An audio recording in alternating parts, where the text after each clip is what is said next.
Hello everybody, Timothy here. Welcome back to the channel. So this is a video 4 of the robots and role-playing games. As you can see here, I have Rift's Sourcebook 1. It has pictures of robots. Let me get a quick drink. Oh, that's better. Okay.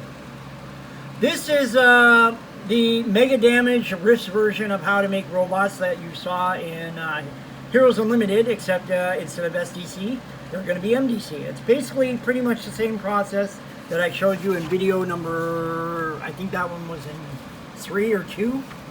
I don't remember. But basically same thing. Robot gets a budget. You pick the type of intelligence, and then you get the skill programs. And after the programs, you just start building it, just like you did in Heroes Unlimited. So it's pretty much identical, not much to talk about here. What kinds of robots are in Rift? Well, there are a bunch. I could spend at least an hour talking about robots and Rift. So we're just going to move on. I want to keep this short and sweet. So the next RPG I'm going to talk about is the Serenity RPG. Yes, based off the Firefly series. Now, there are robots in this one. There is the egg cultivator. That's what it costs in credits or platinum. It weighs 1,300. It is a Class C availability, and it's an automated farming robot. I don't recall seeing one in the show. Automated secretary. These are its stats. The love bot that you did see in the movie from Mr. Universe. That's what they cost. That's how much they weigh. Personal companion robot. You have the household assistant and the scout drone. That's what they cost. That's their availability. So the I is stands for illegal. I'm going to see if I can find what those are real quick. That way you can tell the legality of these things. Because we want to give you some idea. We are very close. Here we are. That's money. We don't care about that. We want legality. Give me legality.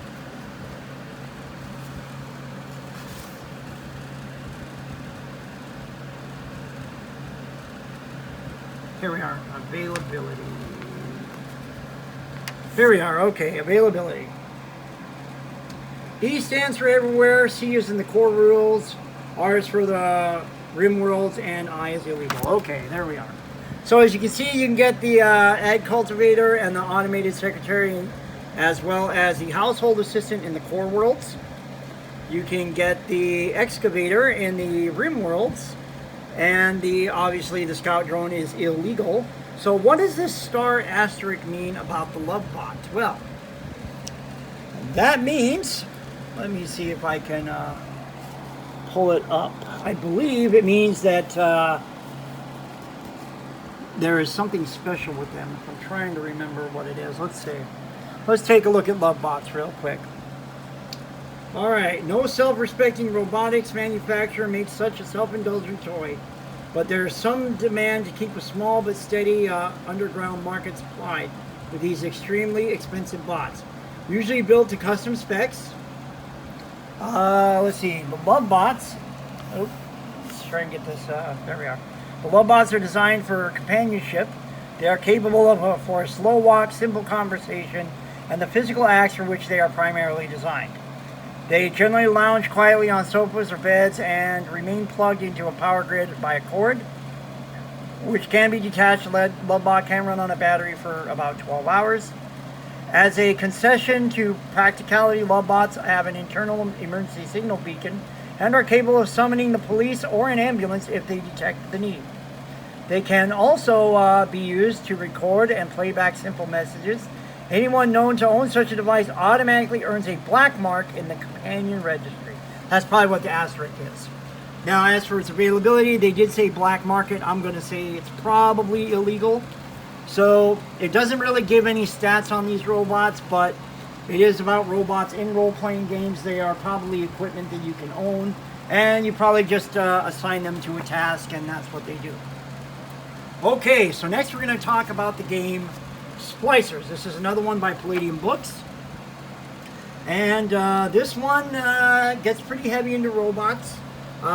Basically, what happened is, once again, this guy really likes these post-apocalyptic things. Once again, humanity hits a pinnacle, and they get real big on AI. They make computers to run everything, and it's kind of like the Terminator Judgment Day thing. Basically, the computer gets smart and says, you know what, humans suck. That's basically what happens. The computer kind of goes crazy, oh, this is where it's a little different, and the computer gets multiple personality disorder. So what are these personalities? Eve the caregiver. So basically, Eve the I'm not going to go through each person. That's way too much. So Eve the caregiver, you have Freya, the mistress of order. You have Gaia, Mother Nature. Hecate, the crafter. Ishtar, the warrior. I know that one's the bitch. Kali, the bringer of death. That one's the mega bitch.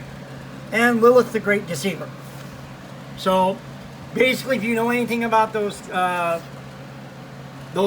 ideas or those mythologies, you kind of get an idea for the what they kind of do and what they stand for. Okay, so let's take a look at the robots that these things have. You have the NEX androids. These are designed to look like people, and they have a lot of different uses depending on the personality of the computer being used. For the deceiver, she likes to send those in as infiltrators. But for, I believe it's Gaia, or maybe it's Eve, the caregiver, they like to use them to do kind of like preservation farms for humans, to kind of preserve what human culture used to be. So they have like little, what they call retro neighborhoods, or it's kind of like, the 60s, 50s and 60s neighborhoods with, people, with the white picket fences and all that. It's actually kind of cool. You have the labor maintenance drones, and that's what they look like. They, they're pretty self-explanatory. Necroborgs. This is an interesting concept. This is what a necroborg looks like. Now, basically, the humans of this universe are called the Resistance, and they are not all on the same page. There are different houses who have different ideas about how to do things. And basically, when the humans fight the machines, inevitably some humans get killed. But what happens? So, the machines take the dead human bodies, and they put a microchip in them, and the microchip can animate the dead body. And basically, they put a bunch of armor on it, and they send the body out because the machine knows that humans find this to be a grotesque act. And basically, it's kind of an intimidation factor, or kind of a mind game among the humans. That's what the machine does. Yes, the machine's a douche. Okay, so next in line we have the Necrobots. What are the Necrobots? As you can see, it's kind of skeletal in shape. And what the computer likes to do is, in places of mass death and destruction, where there's a lot of dead bodies, it likes to put these things here, laying down, pretending to be dead bodies. And then when humans are going through, looting corpses, guess what? Surprise, you're in combat. That's what it does. Now, what else does the machine do? Well, the machine's a douche. You have what's called rat pops. Little mechanical mice that look like real mice, that when they get close enough to something, they explode. How wonderful. Okay, so what other robots does it have? It has lots more. It has the Assault Slayer. This is a walking mass of destruction. Like I said, there's a lot of robots. I'm not going to go into every single one. There are a lot. But just to give you an idea, it has 600 MDC. So you'll be shooting at that puppy for a while. Next, you have the Battle Track. This baby has 540 MDC on its upper torso. And it's, it's a battle thing. You have the Cable Snake. Now, these are a little different. It only has 30 MDC. What this thing does is it goes into like pipes and sewers, and it's kind of pest control. That's what it does. The Flying Strike Ship. It's you see the name there, Hunter Killer. I wonder where they stole that from. Basically, its main body has 240, and surprise, what it looks like. This one has arms though. That's how they avoid the trademark thing. Okay, basically it's a flying plane with arms, and it can shoot stuff. The Hunter Seeker Probe. It's kind of a search and well, not rescue, search and destroy. The Land Dominator. This baby is a great big tank, basically, is what it is. It has, are you ready? 3,600 on the main body with a 1,000 point force field. You'll be shooting at this puppy for days. Popper mines, this is something that buries itself in the ground, pops up and explodes. The repair wagon, robots inevitably need repairs from getting damaged. And guess what? That's what this thing does. It sucks it into this little bay there, and a bunch of other little robots fix it. The sentry tower, it's basically just a tower that shoots at things. Stationary defense. The sewer prowler, this is another kind of pest control kind of thing. Basically, it crawls the sewers. You have the skitter pods. These are other smaller robots. They are light assault, also exterminators. Main body 110. The Skyfighter, this is your main plane kind of thing. Right there like so. You have your slicer robots here. These are kind of their version of Terminators with 240 MDC. And you have the Steel Troopers. These are kind of a more lighter. This is kind of like your Shock Trooper, whereas the other one is a little more specialized. This is your close combat infantry, and this is just your prime trooper. You have your transport platform. This gets the robots in battle. And then there's various robot weapons based on its designation. So the big thing about that game is oh, sorry, I got my dorky glasses on. The big thing about that game is basically when the robot says screw people, it releases this thing called a nanobot plague. And basically what that does is it makes humans, if they touch metal, the metal warps and contorts and actually causes damage to them. So what humans had to do was they took genetic code from some aliens that they had found, and they mixed it with their own DNA, and they do living body armor, living weapons, and they've done the same thing with animals, turning animals into living weapons and living things. It's actually very cool. I definitely recommend it if you're into the sci-fi thing. Maybe you're a Terminator fan, you think it's cool, whatever. So, okay, the next thing I'm going to show you is Star Trek Adventures. Now, I have this one on PDF, and I was going to do that on the computer, but I'm just going to use the phone since we're on the phone. So, here we go. Lieutenant Commander Data, you all know you want to know, so here's what you need to know. Boom, Lieutenant Commander Data. Now I'm going to try and blow this up a little bit if I can. So values, what are values? Well, let's start with traits, actually. Traits is kind of like your race. That's kind of like what you are. So he's a Soong type android. If he were a human, his trait would be human. If he were a Klingon, his trait would be Klingon. Okay, just so that you understand that. Now, what are the values? What it is to be human. Family matters, vast repository of information, know a man by his friends. So what does all these mean? So when you're in an adventure, you can either challenge your values or you can reinforce your values.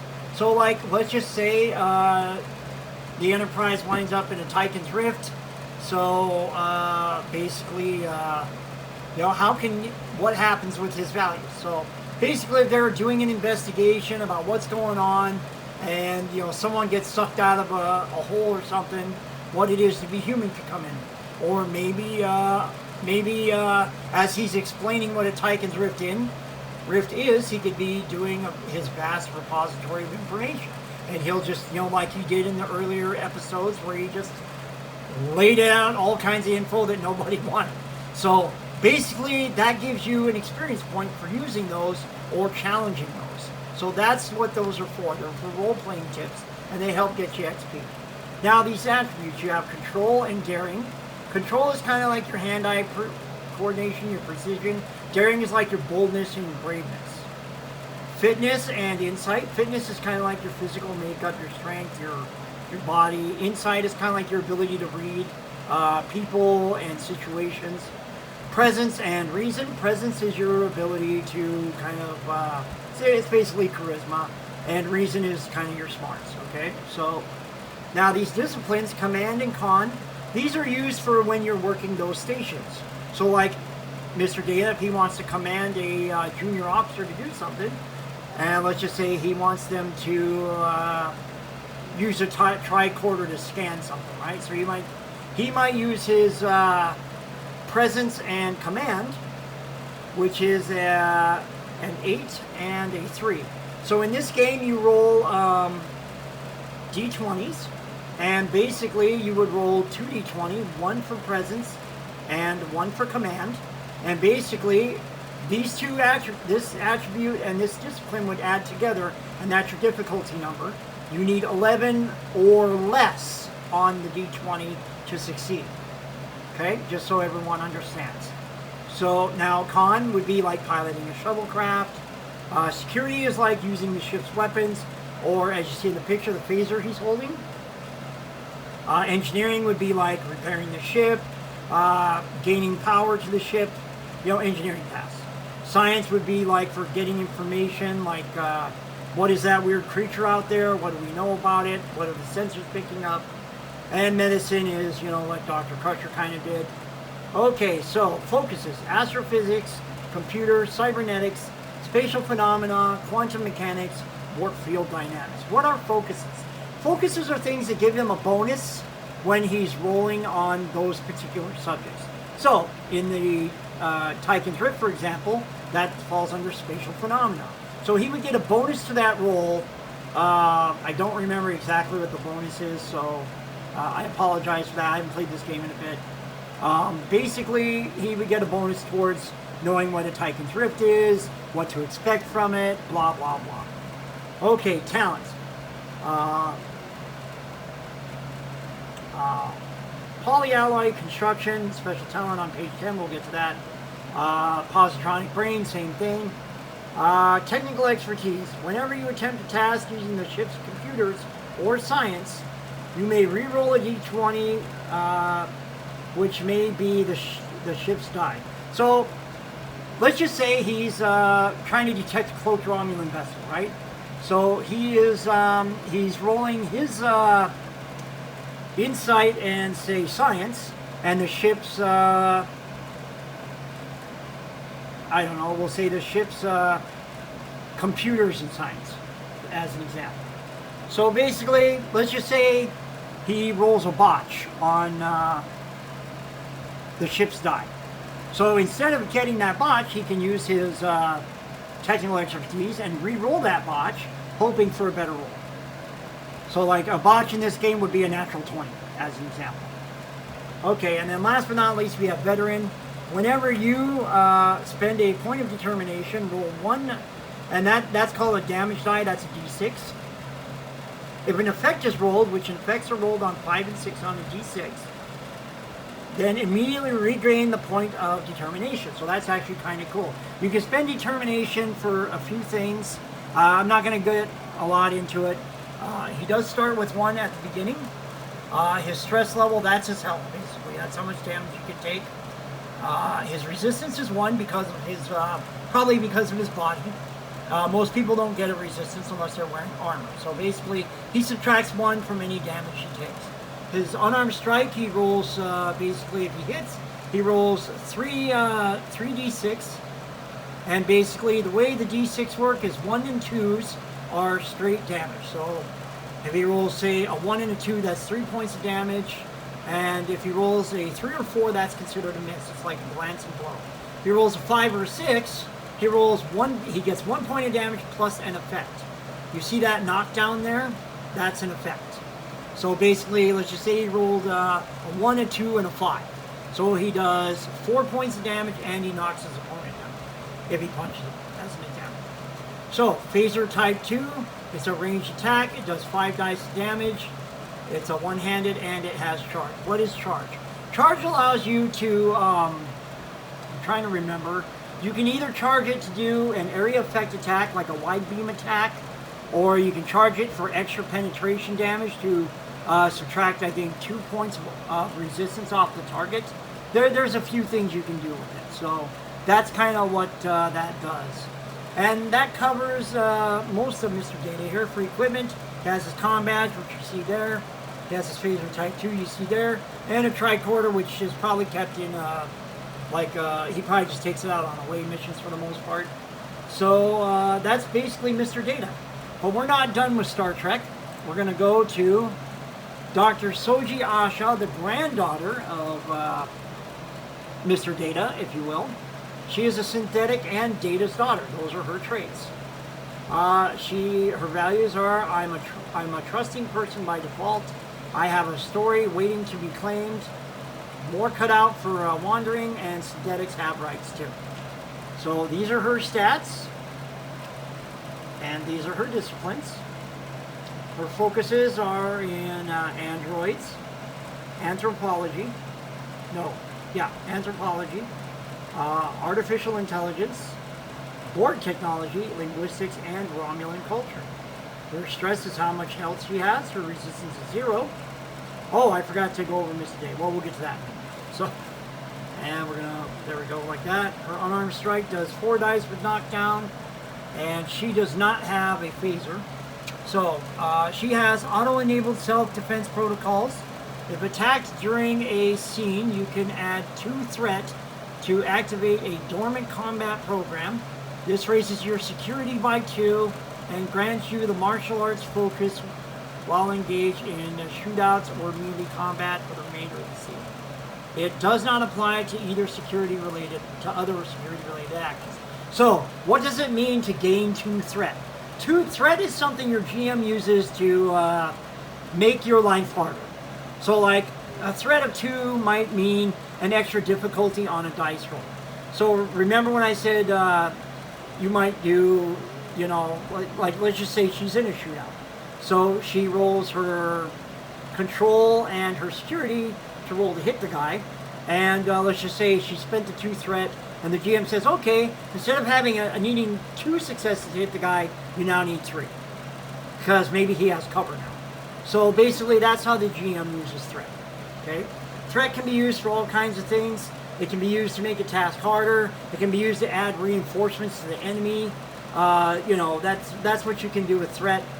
The amount of threat determines what you can do with it, okay? So, what's next?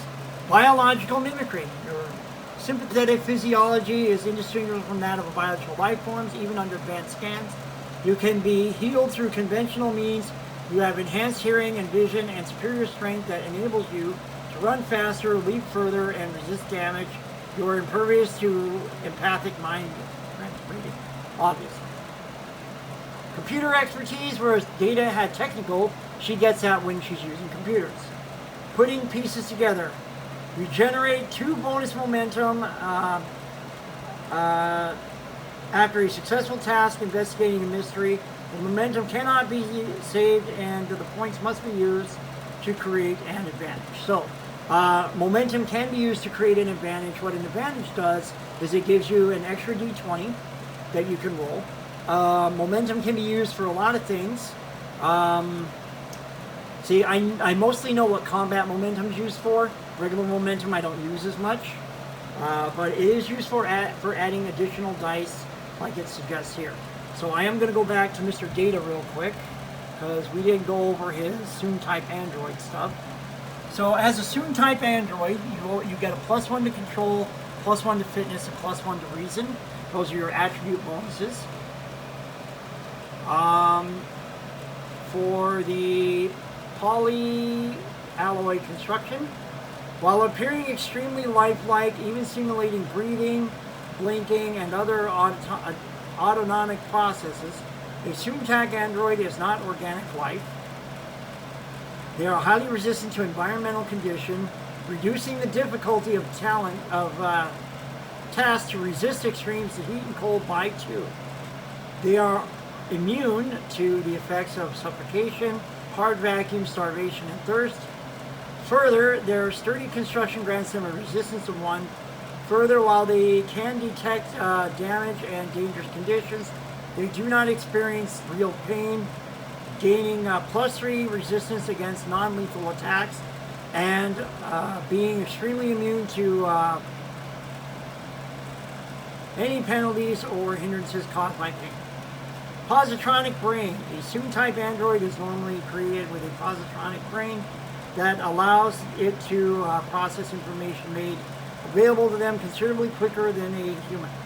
The character gains 1 automatic success on all tasks using reason, in addition to any generated by rolling. So that's what being a Soon-type android gives you. So now you see he has that trait, whereas she does not have that trait. So she does not get the poly alloy construction, and she does not have the positron trait. So that is the difference between those two. Those are both robots in the Star Trek RPG. Yes, I know there's more, but we're not going to cover those because I don't want to be here all day. I have one more to do, and we're going to push through to it. Oh, excuse me. Technically, I have two more to do, but we're just gonna push through. They're both the same RPG, Star Wars. Of course, we know who we're going to be talking about is R2-D2 and C3PO. This is the D20 Wizards of the Coast version that I have here. So let's take a look at R2-D2. So R2-D2, he's a tracked astromech droid. He is an Expert 4 and Scout 3 for his classes. Initiative +2, Defensive 17, that's your armor class. Speed of 8 meters, or 24 feet. Vitality points 18, wound points 14. If you remember from my Rise of Skywalker video, I told you that vitality points are kind of like SDC and Palladium. It's your cuts, your scrapes, your bruises, and your wound points are that's your broken bones and that stuff. And if you remember, I said a critical strike can one-shot you because if they confirm the critical strike, it ignores your vitality points and goes straight for your wound points. He has +7 attack with melee attacks, or a +7 to attack with ranged, as you can see there. His special qualities are trailblazing, which he gets from being a scout. Heart +2. He has a unique droid personality quirk. Courage increases his heart special ability from +1 to +2. He has a +5 fortitude save, +5 reflex save, +7 willpower save. He is small in size. No bonus to fortitude. Oh, no force points or dark side points. But then droids aren't allowed those anyways. He has a +1 reputation bonus. Strength of 14, Dex of 14, Con of 14, Intelligence 18, Wisdom 12, and Charisma of 11. Challenge code C. Equipment, heuristic processor that allows him to think on his own.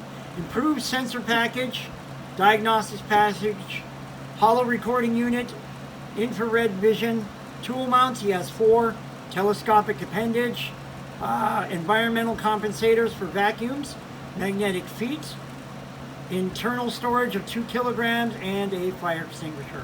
For skills, he has +18 on astrogate, +5 to bluff, +13 on computer use.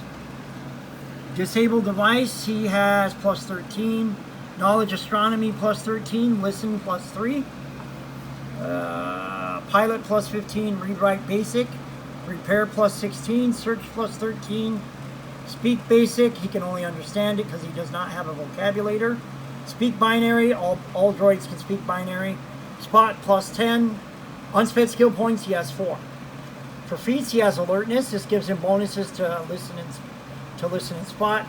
Ambidexterity, all droids get this. This allows him to lessen the penalties when fighting two-handed. Skill emphasis, astrogation. That gives him a +3 bonus to astrogate, which is already included.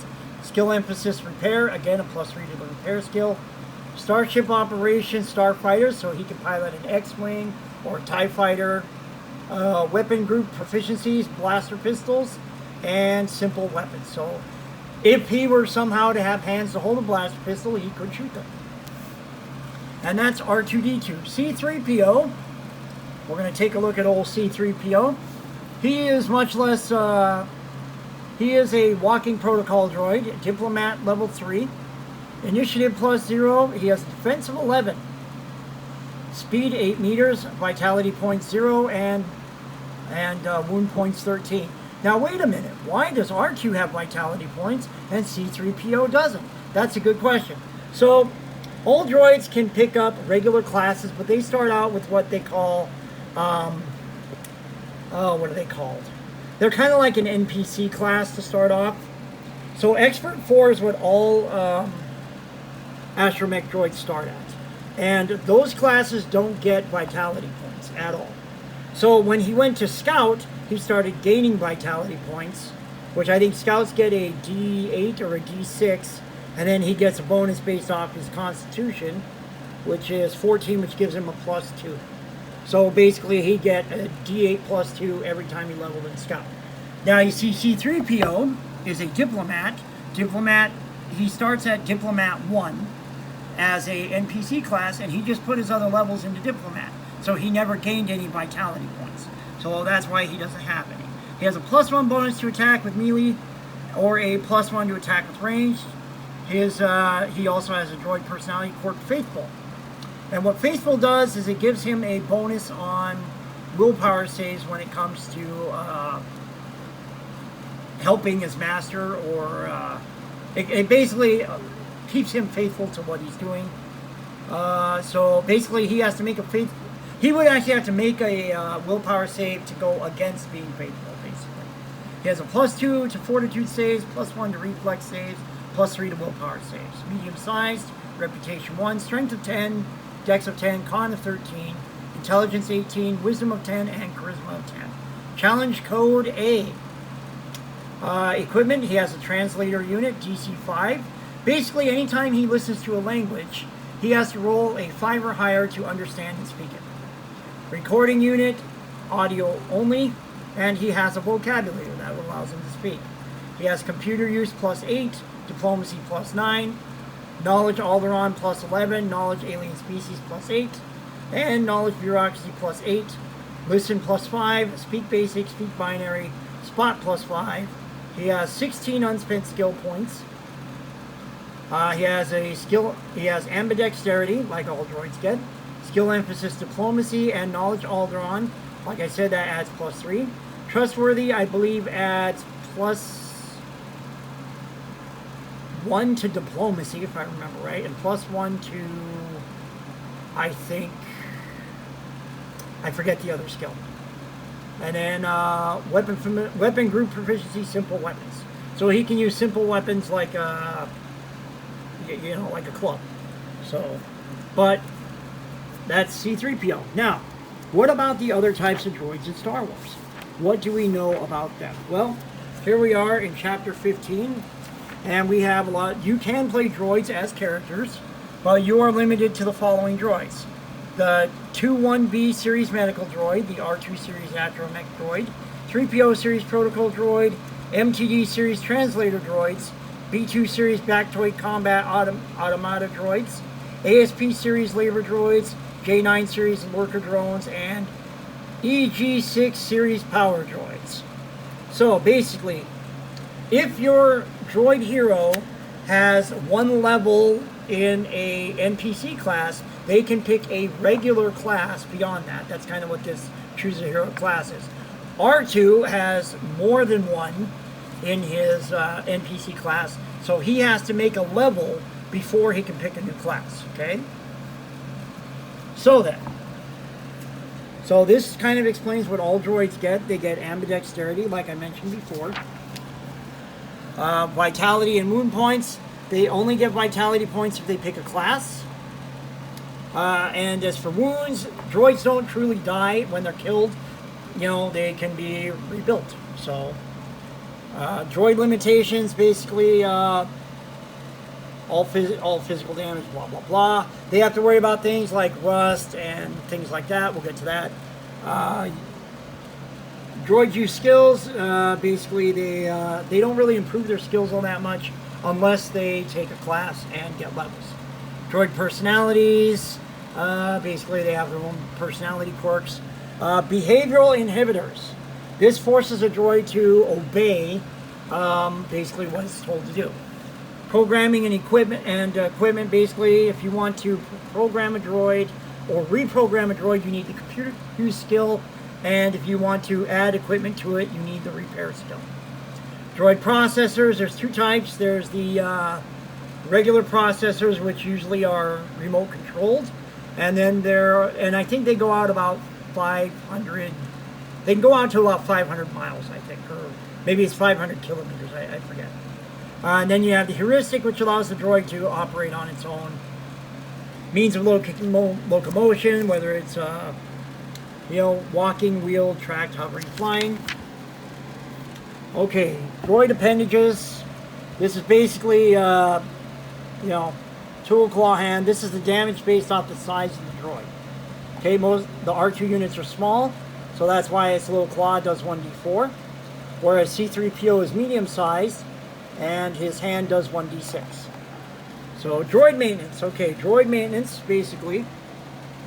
So to prevent against rust, it's a fortitude save of 12. And basically, it's after every D4 days. Basically, if he fails a save, he takes 1 point of strength, dex, and con damage. Okay. Against dust or grit, same 12, 1d4 days. He loses 1d3 in dexterity. Against droid rot, that's a DC 15, 2d6 days. He loses 1d4 intelligence. That's kind of like your wiring going bad. And against disrepair, DC 12, that's 1d6 weeks. And he loses 1 constitution. Okay.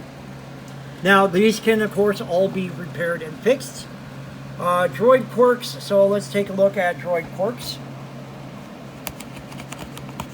I can find them here. So let's see.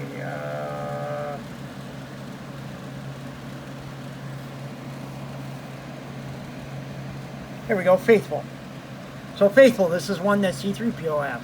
This droid obediently remains by the side of friends in need of help. It gets +3 circumstance bonus when assisting another character with a skill check instead of using the usual +2. So, okay, I was wrong on the same. So, it is what it is. All right, so. And R2's, I think, is a unique one. It's not in the book. So, droid repair. So if you want to shut down a droid, you need to roll a DC 10 repair check. If you want to rebuild a droid, you need a DC 15. If you want to give a droid an oil bath, that's a DC 10. Maintenance will vary with what's wrong with it, like if it has droid rot or rust and all that. To refurbish the droid is a DC 15. Okay, modifying droids, that's putting parts on droids that basically don't belong. That's a whole nother set of rules. Droid death. Basically, let's cover that. When a droid dies, -10 wound points or 0 con, its droid brain shuts down permanently. Unlike organic beings, droids have a form of mechanical immortality. Yeah, we know they can be rebuilt. So basically, a successful repair check is required to transfer a droid's programming into a new chassis. The DC check for the repair check depends on the type. So let's just say R2 gets shut down for some reason. They can't rebuild him. So if they put him into another R2 unit, it's a DC 20 to transfer him. If they want to put him different model but same degree of droid, so let's come back here to degree of droids, and I'll kind of show you what that means. So R2, let me see, so you have like first degree droids. So that's your 2-1B, your ITOs. Second degree droids, those are your R2 series. So if they go into another R2 series, I guess those R2s are the only ones. So instead of going into an R2, see, that's a bad example. So let's not use R2, let's use the medical droid instead. So it's a DC 20 to go from one medical droid to another medical droid. If he goes from a medical droid to the interrogation droid, though, that's a DC 25, okay? Now, if he goes from a medical droid to, say, a droidica, because that's a different model and a different degree, that would be a DC 35 on a D20. Now, that doesn't mean it can't be made.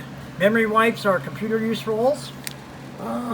And basically you reprogram the droid. It kind of resets it to its base model, what it starts with, and then you can add different skills from there with those unspent points.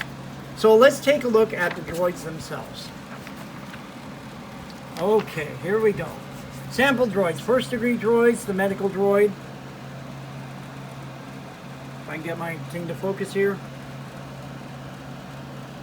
Okay, so we have the 2-1B series, and basically their stats are all kind of pretty similar.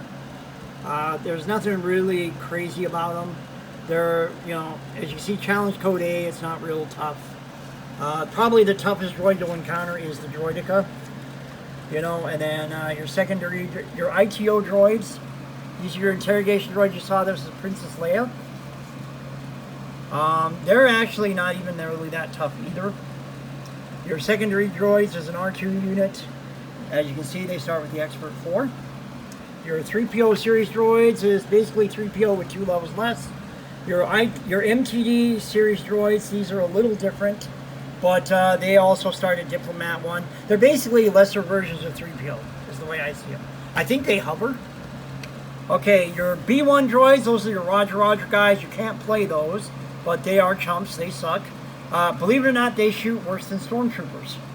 Your B2s, these are the tougher droids that you saw in the Clone Wars, the bigger ones with the thing on the hand. That's what those are. Those are a little better.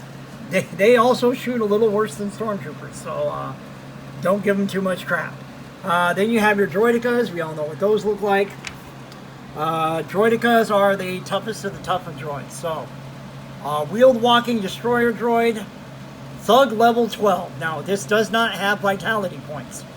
So, initiative -1, a -2 because of its more remote processor, +1 because of Dex. Defense bonus 15. It's easy to hit. Okay. Damage resistance 3. So, any damage that comes to this droid, he subtracts 3. Now, here's the thing. Lightsabers ignore damage resistance with the exception of this droid, but not that DR3, and I'll explain in a minute. They have a speed of 4 meters. Wheel mode is 25 meters. Vitality point 0. 15 wound points. Well, that must be pretty easy to kill, huh? Well, here's the thing. The thing gets 3 attacks per round, +13, +8, +3. And it's the same thing range. Now, here's the damage. 4d8 damage per attack, okay? That'll cut your vitality short pretty quick if it hits all 3. So then, it has a +10 fortitude save, +5 reflex save, +3 willpower save, and a reputation bonus +3. It has a strength of 13, dex of 13, con of 15, intelligence 6, wisdom 8, charisma 6. Challenge code F. It has light armor, that's the DR of 3. 2 heavy repeating blasters, that's its 48, 19 to 20. And the shield's DR9. The lightsabers do not ignore that DR of 9. This is why the Jedi don't tend to want to fight these, because they don't get their bullcrap ignored DR. Their remote process, 500 kilometers range. So it has the skills of Listen 5 ranks, Speak Basic, Spot 5 ranks, 1 unskilled skill point, ambidexterity, armor proficiency light, which means it doesn't take any penalties to any like strength or dexterity checks while it's in its light armor. It also has multi-shot, point-blank shot, rapid shot, 2 weapon fighting, weapon group proficiencies, blaster pistols, heavy weapons, and simple weapons. And it costs 21,000 credits. Now, if you wanted to build one of these, it would cost you 1/3 of that. That's how that works. So you also have your sample security droids. That's your Viper series droids. You have your E522 series. That's these dudes right here. 5th degree droids. You have your ASP series. That's those cranky droids that are labor droids. You have your sample labor droids. If you watch the redone Phantom Menace, when they first come into was it Mos Eisley? No, not Phantom Menace. New Hope. Man, I'm having brain damage today. If you do the New Hope, when you see the big droid smack the little droid, that's the ASP series smacking a J9 labor droid. And the E6 series, EG6 series power droid, that's those walking boxes that you saw walking around on the Jawa transport that they showed. So that's what those do. Those are basically walking power generators. So that's droids, and the other one I was going to do the D6 version, but I mean, I don't know. It's we're already at 44 minutes. We're going to call it short, and I'll just skip the D6 version. It's typical D6 stuff. The more D6 you have, the better you are at it. Blah blah blah. So okay, so I hope you've enjoyed this 5-video series of robots and role-playing games. I hope you learned some interesting stuff, and who knows, maybe you might be interested in playing a robot someday. So I hope you had a good time. I thank you for your time, for watching and listening, And I hope you have a great day. Have a good one. I'm out.